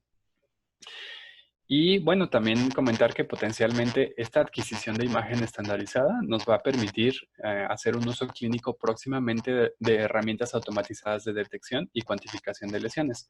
Pero quiero hacer hincapié en que la evaluación de lesiones por sí misma no tiene mucho valor sin el contexto clínico del paciente, por lo que la correlación clínica es vital para evaluar los resultados y deben hacerse comparativamente. En estos ejemplos se utilizó la herramienta LST para cuantificar lesiones en dos pacientes diferentes, que como pueden ver, a pesar de que la primer paciente presenta una mayor carga lesional, el significado clínico es muy distinto en una paciente que tiene una gran cantidad de lesiones en un periodo mucho más corto de enfermedad y que por tanto requieren un manejo distinto. Otra razón por la que posiblemente las secuencias de susceptibilidad magnética también se integran al seguimiento de pacientes con esclerosis múltiple radica en que además de guiar en el proceso diagnóstico, los pacientes con lesiones con anillo de hierro parecen presentar discapacidad más temprana con un corte de 4 lesiones. En este interesante estudio también se demostró que los pacientes con estas lesiones presentan menor volumen cerebral total, volumen de materia blanca y de ganglios basales, y que cuando una lesión presenta un anillo de hierro, esta tiende a mantenerse estable o a aumentar su tamaño incluso, a diferencia que aquellas que no lo presentan, que tienden a disminuir de tamaño, lo cual pues sugiere la presencia de un proceso crónico activo. Por último, próximamente también esperamos incorporar a la clínica la evaluación de volumen cerebral. Desde hace ya varios años se ha descrito una pérdida de volumen cerebral acelerada en pacientes, sobre todo en fases tardías de la enfermedad, y considerando una pérdida de volumen cerebral en adultos sanos menor a 0.4% por año, se decidió tomar como punto de corte anormal justamente el presentar una pérdida de volumen mayor a esta cifra, la cual ha ido incorporándose a los desenlaces de varios ensayos clínicos de tratamientos modificadores de la enfermedad. Sin embargo, sabemos que la pérdida de volumen cerebral varía mucho dependiendo de la edad y sexo de un individuo, y esto complica aún más su interpretación clínica. Recientemente, en un estudio grande de 720 individuos sanos que cubren la mayoría de la vida humana, hemos visto cómo esta disminución de volumen cerebral con el transcurso de los años se va caracterizando mejor. Un punto importante a comentar y que es común tanto en la cuantificación de lesiones y en la carga lesional como en la cuantificación de volumen cerebral es que existen dos tipos de herramientas para su evaluación. A grandes rasgos, las herramientas de segmentación que toman registros transversales pero que pueden segmentar estructuras pequeñas con base en cambios de intensidades de imagen y atlas de localización, y los métodos de registro que comparan dos imágenes de un mismo sujeto en el tiempo y que son las que más se usan para evaluar los cambios en el volumen cerebral. La medición de la médula espinal aún es más complicado que el cerebro por sus características.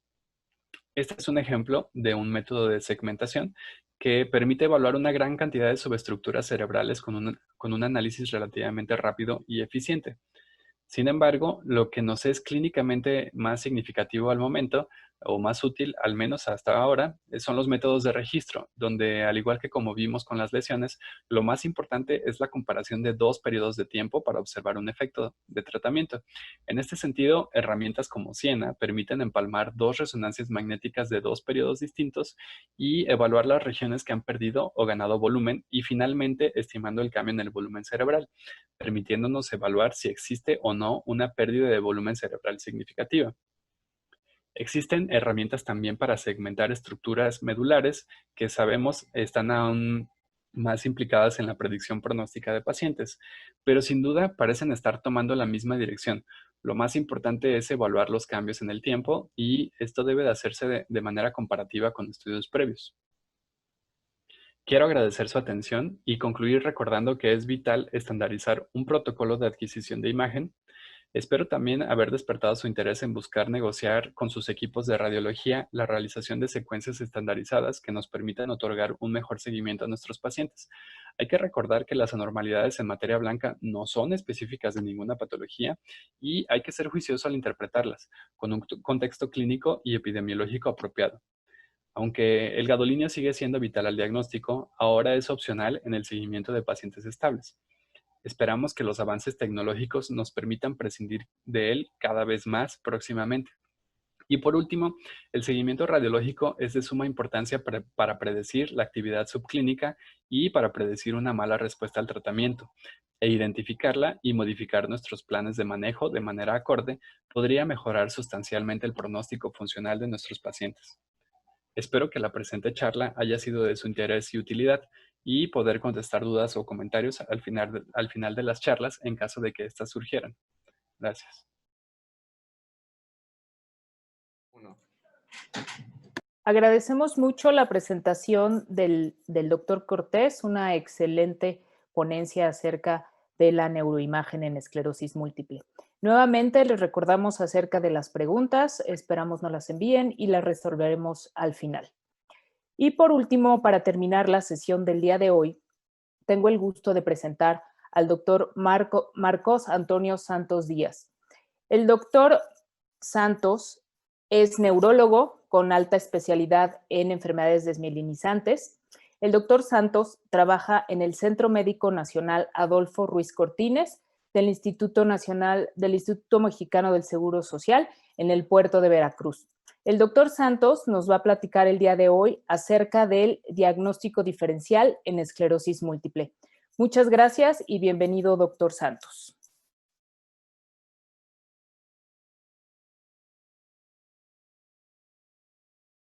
Buenos días, soy el doctor Marco Antonio Santos Díaz, soy médico neurólogo, especialista en esclerosis múltiple y enfermedades desmielinizantes.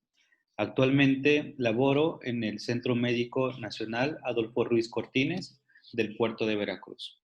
Agradezco al comité de MECSTRIMS la invitación en este evento académico. El tema a tratar el día de hoy sería los diagnósticos diferenciales en esclerosis múltiple, ¿sí? Esperando que esta información retroalimente los conocimientos en su práctica clínica diaria, ¿sí? Dentro de la declaración de ética no tengo ningún conflicto de interés, ¿sí? Y bueno, la manera en cómo voy a abordar el tema es hablando generalidades en un panorama general con respecto a los diagnósticos diferenciales. Hablar algunas situaciones de los criterios diagnósticos enfocados al diagnóstico diferencial y la manera de abordar como en las diferentes bibliografías de marca. Empezar la identificación de los síndromes clínicos o la clínica clásica en la esclerosis múltiple. Identificar estas cuando tienen datos de alarma o datos de banderas rojas y tratar de dar una mejor explicación cuando se piensa en una forma inicial en un diagnóstico de esclerosis múltiple. Durante la diferente charla, durante el transcurso de la charla, iremos mencionando enfermedades que mimetizan una esclerosis múltiple, desde enfermedades desmielinizantes inflamatorias no tipo esclerosis múltiple, enfermedades sistémicas, infecciosas, enfermedades de tipo carencial y tóxicas, y finalizaremos con las recomendaciones. Iniciamos con la charla. Desde el punto de vista de un panorama general, ¿sí? Tenemos que un paciente con diagnóstico de esclerosis múltiple, vamos a tener siempre una sospecha inicial por un síntoma o signo clínico referido del paciente, ¿sí? Que nos va a llevar a un complemento diagnóstico con estudios paraclínicos, específicamente de imagen, resonancia magnética, y ahora con los nuevos criterios de McDonald del 2017 con el uso de bandas oligoclonales, ¿sí?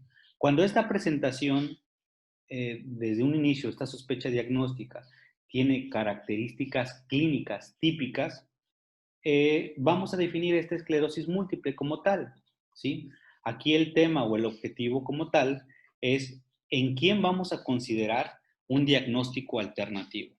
Como premisa, no todos los pacientes que cumplen con criterios definitivos de esclerosis múltiple en base a los criterios de McDonald necesitan estudios de extensión para abordar diagnósticos alternativos, sino aquellos pacientes que desde un inicio pudieran llegar a tener una presentación atípica, ¿sí? O una evolución durante el diagnóstico diferente a una esclerosis múltiple, que a esto los catalogaríamos como banderas rojas, es decir, aquella presentación clínica que nos va a hacer identificar alguna enfermedad diferente a esclerosis múltiple que nos diera una mejor explicación, ¿sí?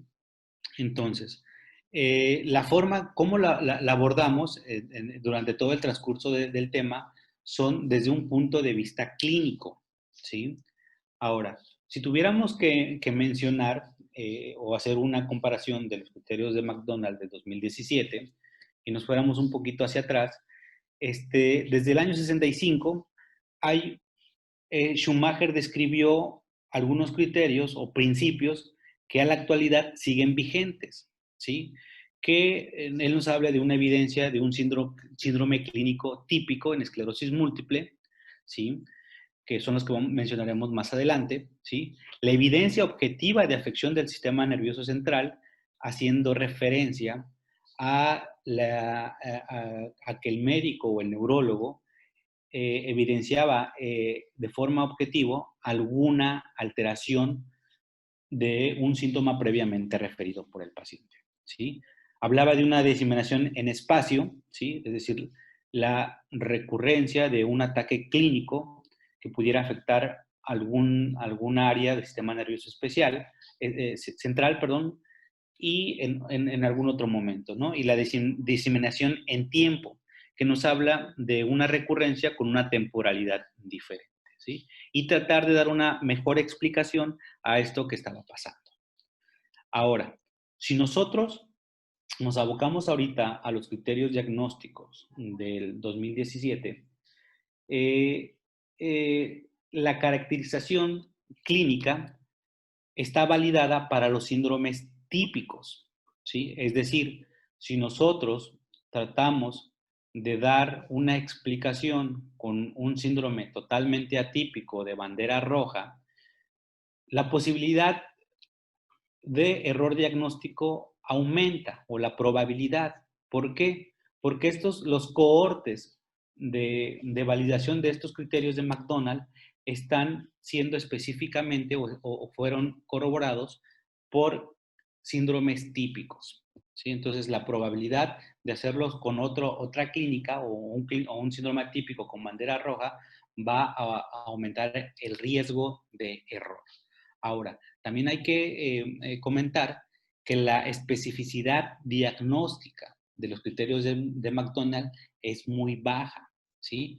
Aunado a que estos criterios fueron validados en personas de raza blanca, específicamente en personas europeas, en estadounidenses y canadienses. Aún así, esto no significa que no sean un recurso o criterios diagnósticos que nosotros utilizamos en personas latinas o de otra raza no blanca, ¿sí?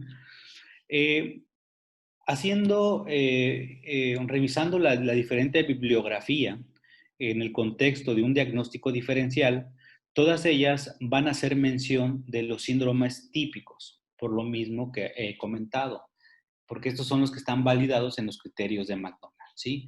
En un contexto general, siempre que evaluamos a un paciente, siempre puede identificarse de una forma inicial con algún síntoma referido, alguna disminución de la agudeza visual, asociada a algún dolor ocular, alguna sensación de visión doble, sensación de vértigo o una alteración sensitiva, ya sea con un contexto medular, ¿sí? Entonces, en nuestra primera evaluación, en el paso 2, pues, debe de estar dado por el médico neurólogo, en el cual podremos tener probablemente una exploración física normal, donde no evidenciemos algún dato de afección del sistema nervioso central, o en su caso, todo lo contrario, ¿sí?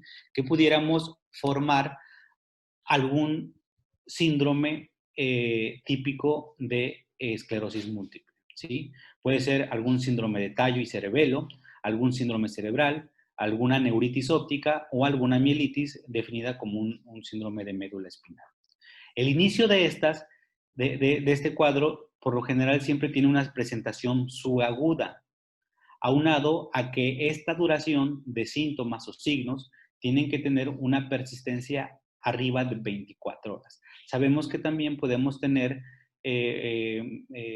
cuadros de episodios de déficit neurológico remitente recurrente, ¿sí? Pero la duración tiene que ser arriba de 24 horas. Es así como nosotros en un paciente ya previamente diagnosticado con esclerosis múltiple y se agrega un nuevo síntoma y lo queremos clasificar como brote, tiene que tener una duración arriba de 24 horas. Y también debe tener la ausencia de alguna sintomatología general que nos descarte o que nos haga pensar que estos síntomas no son puramente neurológicos, sino que pudieran tener otra explicación. Ahora, una vez que ya tuvimos la referencia sintomática y nuestra evidencia clínica a través de la exploración, lo que sigue es hacer una evaluación con estudios paraclínicos, ya sea con una resonancia magnética o alguna caracterización de líquido cefalorraquídeo o la realización de potenciales evocados visuales o somatosensoriales, ¿sí? Si nosotros quisiéramos ampliar esta plática, tuviéramos que hacer una caracterización de banderas rojas desde el punto de vista imagenológico, ¿sí? Porque también las lesiones en esclerosis múltiple tienen unas características específicamente en una presentación aguda o en una presentación crónica, así como también las lesiones en resonancia magnética, ¿sí? Son otras medidas de apoyo que nosotros nos orientamos para poder orientarnos hacia un diagnóstico de esclerosis múltiple. Generalmente las lesiones con contraste no duran más allá de 3 meses, ¿sí? Las características del líquido cefalorraquídeo, siempre buscamos bandas oligoclonales, ¿sí? La presentación de proteínas en líquido cefalorraquídeo generalmente no es mayor a 100 miligramos por decilitro, o la pleocitosis generalmente es menor a 30 a 50 células por decilitro. Ahora, estos diagnósticos diferenciales los vamos a definir desde un punto de vista semiológico, ¿sí? ¿Cuál es el síndrome clínico que podemos encontrar en un síndrome de tallo? Dentro de los síndromes podemos encontrar alguna oftalmoplegia internuclear, alguna neuralgia del trigémino, alguna parálisis del sexto nervio, o pueden presentarse la combinación de síntomas multifocales, por un ejemplo, alguna pérdida sensorial facial asociada a una sensación de vértigo, ¿sí? Y también dentro del síndrome cerebeloso podemos encontrar algún grado de ataxia. Dentro de la clínica de una neuritis óptica, sabemos que semiológicamente podemos inferir cuándo pudiera tratarse de una neuritis óptica asociada a esclerosis múltiple. Sabemos que esta neuritis generalmente empieza de horas a días, ¿sí? Con una disminución de la agudeza visual que no tiene que ser una presentación severa, que se puede asociar a dolor ocular que se exacerba con los movimientos oculares y también a cefalea. Y generalmente tienen una adecuada respuesta en la gran mayoría de los casos con el uso de esteroide. Y suele ser unilateral, cosa contrarias a las neuritis ópticas, por hacer una consideración diagnóstica con los espectros de neuromielitis óptica, donde las neuritis ópticas suelen ser bilaterales, suelen ser muy dolorosas, suelen ser desde un inicio con una afección visual severa y donde la respuesta a esteroides puede ser, pero con un grado de discapacidad importante. Con respecto a los síndromes de médula espinal, o específicamente hablando de una mielitis, la característica semiológica de una mielitis por esclerosis múltiple tiene una afección parcial, ¿sí? Las alteraciones sensitivas pueden ser referidas o pueden ser apenas percibidas, podemos encontrar niveles sensitivos y puede haber una debilidad sin que llegue a tener una severidad importante, ¿sí? Puede acompañarse con alteraciones de esfínteres, ¿sí? O incluso acompañarse con un síndrome de Brown-Séquard. cosa contraria a las mielitis asociadas a espectros de neuromielitis óptica, que sabemos que son mielitis de segmento largo, ¿sí? Con una localización central, con una afección clínica severa desde el inicio de sus síntomas. Sabemos que el nadir de una mielitis generalmente es de 4 horas a 21 días, pero casi desde el inicio puede tener una clínica severa en un espectro de neuromielitis óptica, ¿sí? Y los síndromes hemisféricos cerebrales, los más descritos son la hemiparesia y un deterioro cognitivo. Ahora, ¿cuáles serían las banderas rojas que nosotros encontraríamos en un síndrome de tallo? ¿Sí? Ya describimos cuál sería la semiología o el síntoma o signo que pudiera referir el paciente, ¿sí? Pero desde el punto de vista de las banderas rojas, un inicio hiperagudo siempre nos debe de hacer sospechar etiologías vasculares, ¿no? Si asociado a este se asociaría algún territorio o un signo vascular, ¿no? Alguna asociación de algún síndrome alterno, ¿no? Y también la presentación en pacientes arriba de 50 años es un dato de alarma, ¿sí? Una neuralgia trigeminal aislada también sería un dato de alarma, o alguna fluctuación de debilidad o alteraciones oculares, ¿sí? Y si esto se acompañara de fiebre o de datos de meningismo, estaríamos hablando de datos de bandera roja o datos de alarma, ¿sí? Entonces, inicialmente siempre tenemos que buscar una resonancia. Sabemos que tallo cerebral, los estudios ideales son resonancia magnética, ¿sí? En ausencia de alguna lesión desmielizante, el riesgo de esclerosis múltiple es muy bajo, ¿sí? Y una lesión anormal desmielizante tiene un alto riesgo de ser una esclerosis múltiple, ¿sí? Siempre y cuando revisemos los criterios de McDonald, ¿sí? Y aquí observamos las diferentes posibilidades etiológicas que pudiera tener algún síndrome de tallo. Con respecto al síndrome de médula espinal o una mielitis, ¿sí? Aquí volvemos a observar la característica clínica que mencioné previamente. Agrego lo que es el signo del Hermit, ¿sí? Y que generalmente puede llegar a tener una remisión espontánea. Dentro de la clínica atípica, un inicio hiperagudo puede hacernos sospechar quizá de algún evento vascular, o una clínica progresiva quizá de alguna paraparesia de tipo hereditaria, ¿sí? Alguna mielitis transversa completa, quizá aquí tendríamos que presentar o sospechar, perdón, de un espectro de neuromielitis óptica. O cuando se asocia a algún dolor radicular, quizá estuviéramos hablando de alguna enfermedad infecciosa, como una enfermedad de Lyme, o alguna enfermedad infecciosa, ¿sí? La reflexia o la falla la poca respuesta a algún tratamiento con esteroides, ¿sí? Y aquí observamos las diferentes etiologías que las mencionaremos un poquito más adelante. Con esto comentamos que las diferentes posibilidades diagnósticas de una forma general tendríamos que hacer sospechar de espectros de neuromielitis óptica. Los criterios de Winwerchuk de 2014, sabemos que hay criterios menores y mayores, pero también ahí hay síndromes de tallo, ¿sí? Hay neuritis óptica y hay mielitis, ¿sí? Que semiológicamente tienen características diferentes, pero es algo que debemos de considerar dentro de los diagnósticos diferenciales. Las desmielinizaciones asociadas a anticuerpos anti-MOC, ¿sí? Que durante la charla, en las siguientes sesiones, iremos caracterizando mejor, ¿sí? Esto cada vez va tomando mayor fuerza porque son de los principales diagnósticos diferenciales a considerar dentro de los diagnósticos en esclerosis múltiple. Aquellas enfermedades sistémicas de tipo autoinmune, principalmente aquellas asociadas a enfermedades reumatológicas o algún tipo de vasculitis. Las enfermedades sistémicas neoplásicas, principalmente las infiltrativas, hablamos de aquellos linfomas primarios que generalmente suelen ser muy raros, pero los podemos encontrar en la práctica clínica. Los síndromes paraneoplásicos que nos pueden dar neuritis óptica, mielitis, ¿sí? Las enfermedades infecciosas en sistema nervioso central específicamente, o una enfermedad infecciosa sistémica con manifestaciones en sistema nervioso central.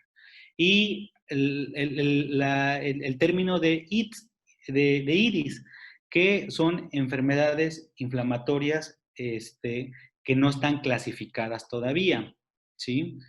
Ahora, hablando todavía dentro de las banderas rojas, ¿sí? En un contexto general, esta presentación hiperaguda, sabemos que en un inicio la esclerosis múltiple es una presentación subaguda, pero en una presentación súbita siempre hay que pensar en enfermedades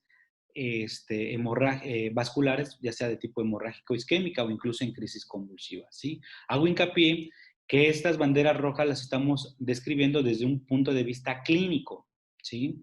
Cuando hay también síntomas generales, por ejemplo, fiebre, pérdida de peso, sudoraciones nocturnas, alopecia o alguna alteración a nivel articular, lívido reticularis, alteraciones en el caso de las mujeres con abortos tempranos durante el primer trimestre o eventos trombóticos, siempre debemos de pensar en enfermedades infecciosas, sistémicas, o en alguna enfermedad de tipo reumatológico, como una vasculitis sistémica, un lupus eritematoso o algún síndrome antifosfolípidos. Dentro de las banderas rojas de los síndromes hemisféricos cerebrales, ¿sí? Las alteraciones del estado de conciencia son importantes, ¿sí? Algún estado alguna presentación con un estado encefalopático, debemos de sospechar de una encefalomielitis aguda diseminada, ¿sí? Esta sabemos que es principalmente en infantes, pero también la podemos llegar a ver en adultos. Sabemos que es una reacción inmunológica secundaria a algún algún proceso infeccioso o algún evento postvacunal, ¿sí? Entonces, semiológicamente, va a tener aquí un evento que es una presentación monofásica con una presentación polisintomática. Puede afectar varios, desde médula espinal, nervio óptico, encéfalo, ¿no? Pero sabemos que en resonancia magnética las lesiones son muy diferentes y que puede haber afección de sustancia gris y sustancia blanca, ¿sí? Y la alteración del estado de conciencia es lo que nos va también a dar una sospecha clínica diferente a una esclerosis múltiple, ¿sí? También sabemos que hay enfermedades como la enfermedad de Marfan, que se toma como una variante de esclerosis múltiple, que puede llegar a darnos alguna alteración del estado de conciencia, ¿sí? También debemos de pensar en enfermedades por vasoespasmo, como un síndrome de Press, o alguna afección de encefalitis de tipo autoinmune o infeccioso. Dentro también de los datos de alarma de bandera roja, aquellas hemianopsias con algún tipo de ceguera cortical. En estos pacientes no vamos a encontrar un defecto pupilar aferente, porque la lesión va a ser a nivel de corteza. Aquí igualmente debemos de sospechar causas isquémicas o vasculares, algún vasoespasmo, un síndrome de Press, o alguna lesión neoplásica o incluso una leucoencefalopatía multifocal progresiva, ¿sí? En el deterioro cognitivo, ¿sí? Aquí tendríamos que hacer diagnósticos diferenciales con enfermedades neurodegenerativas, alguna leucoencefalopatía de tipo genético o alguna leucodistrofia. Esto en un contexto de una esclerosis múltiple con una variante primaria progresiva principalmente. Dentro de las banderas rojas de una neuritis óptica o dentro del nervio óptico, debemos de ver si esta baja visual tiene una presentación lenta o progresiva, que quizá nos pudiera hacer sospechar de alguna neuropatía óptica de Leber, alguna enfermedad sistémica como la sarcoidosis o alguna neoplasia, ¿sí? Cuando hay algún defecto o un déficit de tipo altitudinal, muy probablemente la afección sea a nivel local del globo ocular, alguna neuropatía óptica de tipo isquémico, ¿sí? Cuando hay una neuritis óptica con afección clínica severa y simultánea o bilateral, habíamos dicho que los espectros de neuromielitis óptica son los principales diagnósticos a diferenciar, cuando hay una neuroretinitis o una uveitis, los espectros de neuromielitis óptica, podríamos pensar quizá también en un crión, ¿sí? O en su caso también hay que pensar en enfermedades autoinmunes como el síndrome de Bon-Yokohani-Harada. Dentro de las enfermedades, dentro de los síndromes clínicos con una afección a nivel de médula espinal, algún dato de alarma, ¿sí? Tendría que ser el inicio súbito, que tendríamos que presentar, sospechar en una causa isquémica por una obstrucción de la arteria espinal anterior, ¿sí? Cuando es una mielitis transversa y completa, pensar en los espectros de neuromielitis óptica e incluso el AD, ¿sí?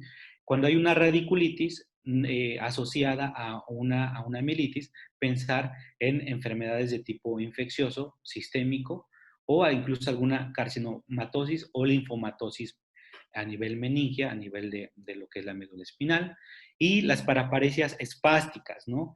La asociación de los virus linfotróficos, la mielitis vacuolar por virus de VIH, las mielitis por cobalamina, ¿sí? O incluso las malformaciones arteriovenosas, ¿sí? Entonces, estas últimas más en un contexto de una esclerosis múltiple con una presentación progresiva.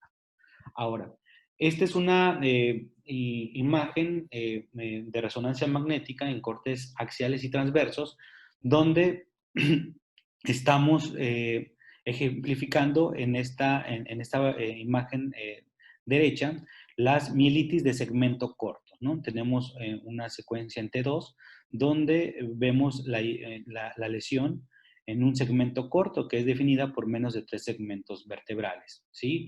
Y ya hay un discreto realce de gadolinio, pero estas lesiones suelen ser periféricas, ¿no? Aquí lo vemos en un corte axial, ¿sí? Que suelen ser periféricas y pueden tener una manifestación clínica menos severa.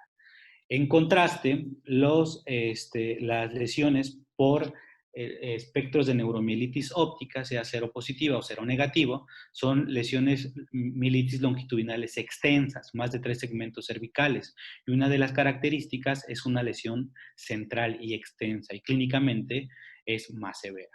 Dentro de las lesiones también de mielitis longitudinales extensas, ¿sí? Con una localización más central, tenemos las dadas por anticuerpos anti-MOG, que aquí vemos el signo de la H, muy característico en alguno de los casos, ¿sí? Y actualmente, durante la pandemia por el virus SARS-CoV-2, también se han descrito, ¿sí? Algunas mielitis necrotizantes agudas, ¿sí?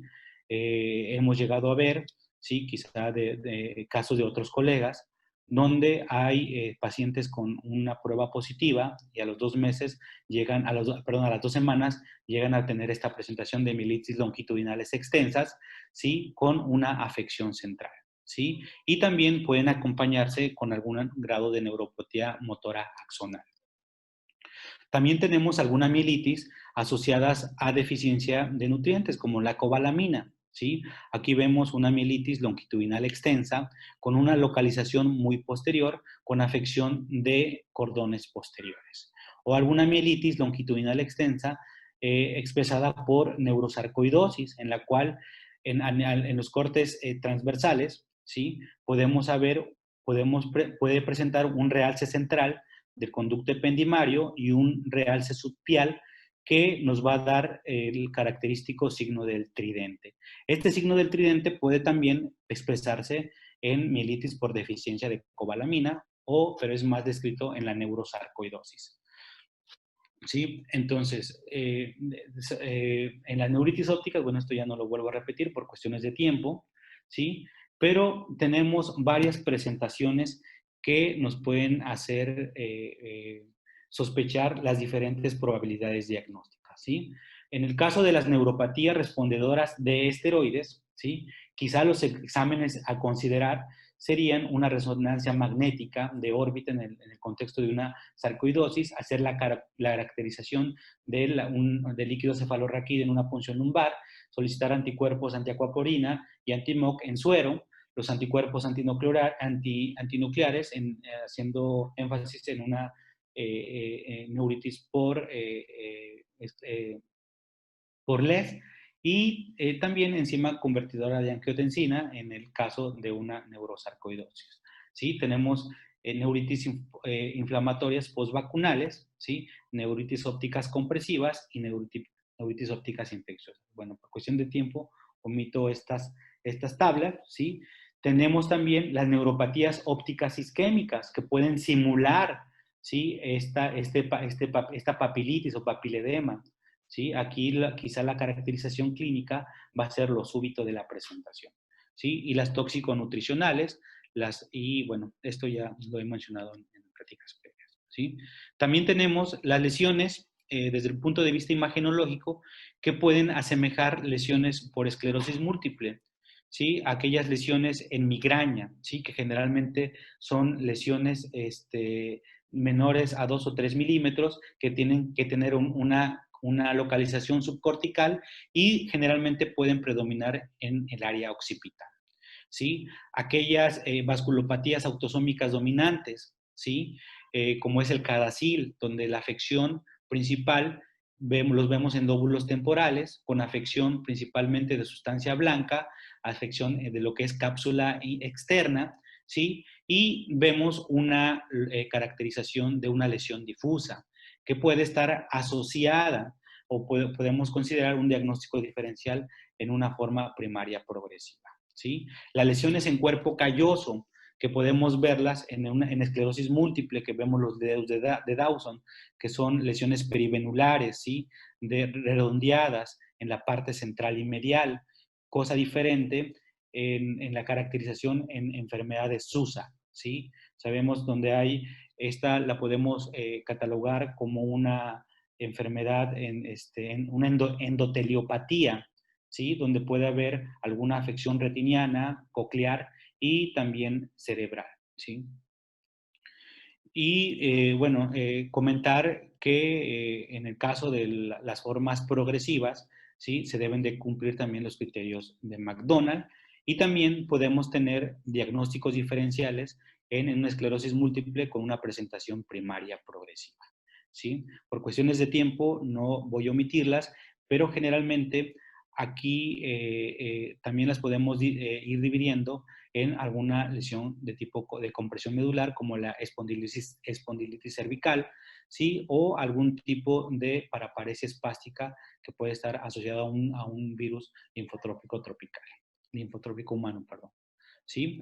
Y finalmente, hay que comentar los que llaman IDIS, ¿sí? Que son las enfermedades inflamatorias desmielinizantes idiopáticas, que quizá todavía no los podemos caracterizar o no las podemos dividir en un grupo como tal, ¿sí? Podemos tener un primer evento de un síndrome clínico aislado, un evento de un ADEN monofásico, una neuromielitis óptica con un evento monofásico, o aquellas enfermedades desmielinizantes con un evento monofásico, como algunas variantes de esclerosis múltiple, una variante tipo Marburg, lesiones tipo Vallot, ¿sí? O alguna presentación tumefacta, ¿sí? Que si analizamos los criterios de McDonald, no cumpliría criterios para una esclerosis múltiple. Entonces, lo que tenemos que es hacer, vigilarlas y las vamos a dejar como IDIS, ¿sí? Y ya cuando hay un segundo evento, un evento subsecuente o después, quizá ya podríamos clasificarla como una esclerosis múltiple,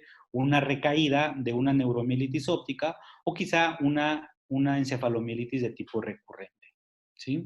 Con esto finalizo comentando las sugerencias o recomendaciones, ¿sí? Esta plática va enfocado a identificación de banderas rojas desde un punto de vista clínico. No nos enfocamos las recomendaciones desde el punto de vista imagenológico o alguna caracterización de líquido cefalorraquídeo. Los criterios de esclerosis múltiple deberían ser aplicados únicamente a síndromes de desmielinización típica, en los cuales han sido validados estos en los criterios de McDonald, ¿sí? Se debe tener precaución de hacer el diagnóstico en pacientes mayores de 50 años o menores de 11 años de edad o en poblaciones no blancas, ¿sí? Se sugiere continuar considerando un diagnóstico diferencial amplio con vigilancia de señales de alerta, esto durante el diagnóstico de esclerosis múltiple. ¿sí? Si hubiera una evolución diferente o algún síndrome atípico, ¿sí? Incluso con pacientes ya con un diagnóstico, con una presentación inicial típica, ¿sí? El contexto clínico de un síndrome atípico inicial nos debe sugerir ampliar las posibilidades diagnósticas, ¿sí? En pacientes con alguna presentación de un síndrome típico monofásico, ¿sí? De tronco cerebral o de médula, donde solo se satisface la diseminación en espacio, en estos pacientes debemos esperar una segunda aparición de una lesión, es decir, esperar la diseminación en espacio, ¿sí? Para que se puedan cumplir los criterios de diseminación, especialmente cuando hay alguna conmovilidad presente, ¿sí? En el caso de las formas progresivas, ¿sí? Se recomienda la evaluación del líquido cefalorraquídeo antes de finalizar un diagnóstico de una esclerosis primaria progresiva. Sabemos que dentro de las características o de los criterios diagnósticos está la presencia de bandas oligoclonales o la presencia de múltiples de más de 2 lesiones en médula espinal. Las bandas oligoclonales restringidas en líquido cefalorraquídeo deben usarse con precaución en presencia de celularidad alta o presencia de polimorfonucleares o alguna hiperproteinorraquia. Sabemos que las bandas oligoclonales no se presentan únicamente en esclerosis múltiple, también podemos encontrarles en enfermedades inflamatorias sistémicas, ¿sí? Que nos pudieran llegar a confundir, ¿sí? Las bandas oligoclonales positivas pueden sustituir los criterios de diseminación en tiempo, solo en pacientes menores de 50 años que presenten síndromes típicos de esclerosis múltiple sin evidencia de alguna otra afección inflamatoria del sistema nervioso central. Bueno, por mi parte, sería todo. Esperamos al final de la charla para dudas y comentarios. Muchas gracias.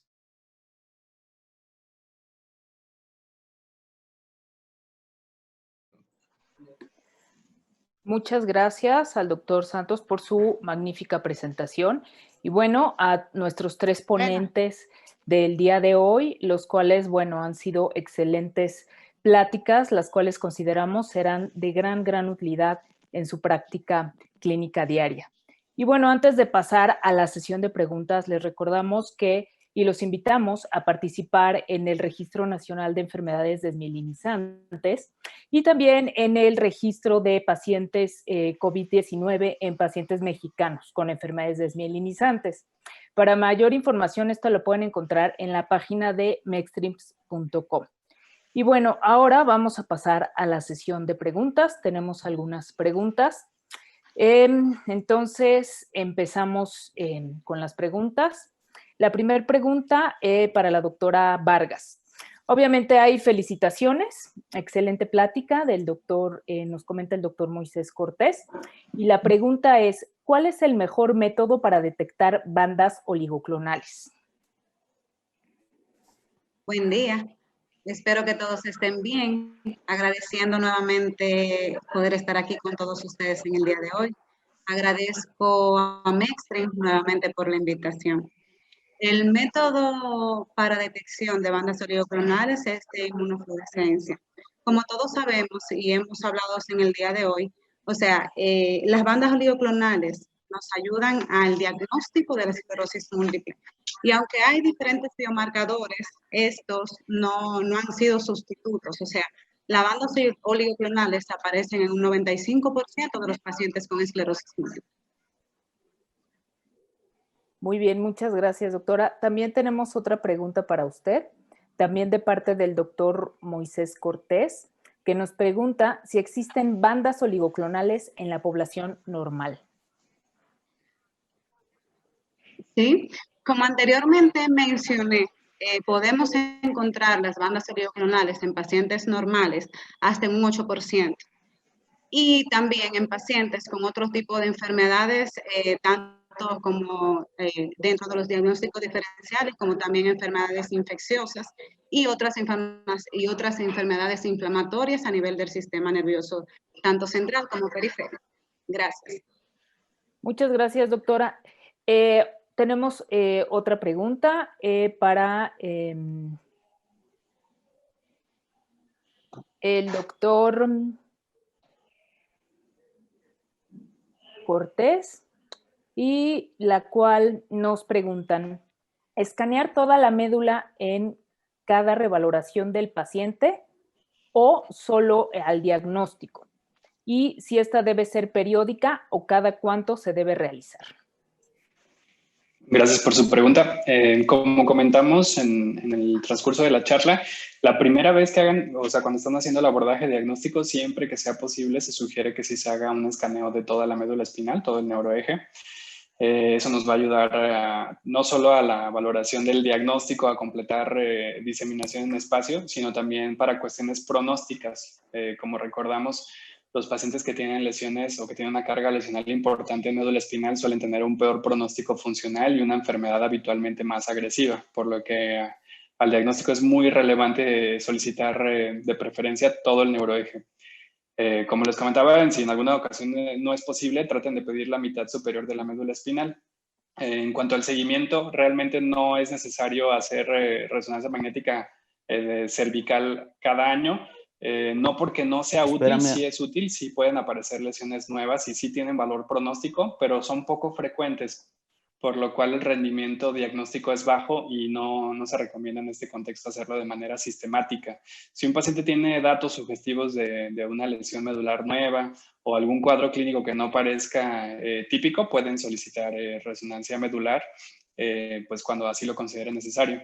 Respecto a la resonancia de encéfalo, es así, lo recomendable es que se haga al menos de manera anual al seguimiento. La primera, recordar siempre con contraste. Después, en algunas ocasiones, los pacientes que están estables no es necesario utilizar contraste. En muchos casos, esto para reducir los riesgos asociados a esa administración de contraste. Y bueno, esa periodicidad anual se puede modificar en situaciones en las que tengan, por ejemplo, duda o sospecha de que el curso que tenga el paciente no sea típica, que pudiera tener alguna otra enfermedad. Por ejemplo, pacientes en tratamiento con natalizumab o algunos otros inmunosupresores que tengan riesgos de LMP, puede que requieran una periodicidad mayor, de incluso hasta cada 3 a 6 meses de realización de resonancia magnética de encéfalo. Espero haber contestado su pregunta, ambas preguntas. Muchas gracias, doctor. Tenemos, bueno, diversas felicitaciones de todos los ponentes por sus excelentes pláticas y no tenemos al momento alguna otra pregunta, únicamente muchas felicitaciones por sus excelentes pláticas. Entonces, bueno, no tenemos al momento más preguntas. No sé si alguno de nuestros ponentes quiera agregar algo extra.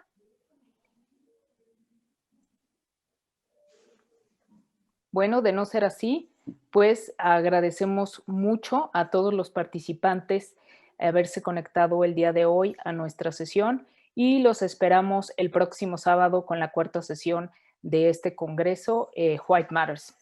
Muchas gracias a todos y cuídense mucho. Buenos días.